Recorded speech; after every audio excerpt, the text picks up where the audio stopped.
Tak já se tě chci zeptat, Jeffy Boy tvrdě na sebe maká. Myslíš, že ho položíš a že vyhraješ nad ním? Tak pozdravujem teda teba aj tvojich fanúšikov, sledovateľov a myslím si, že áno, že ho určite položím, ale tak uvidíme, nechajme sa prekvapiť, čo ešte príde, ale určite sa diváci majú na čo tešiť. No a ukončíš ho dole nebo nahoře, prosím tě? No... Nebo na pletivu? No, myslím si, že to bude napínavé, že trošku...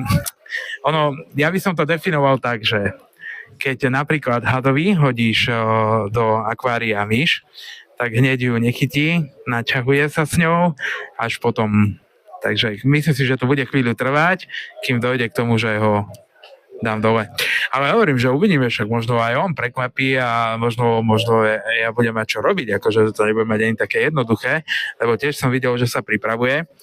Tak sám som zvedavý, že čo sa bude diať. Takže bude to všetko o tom prekvapení. Tak uvidíme, jak říkal Slepej.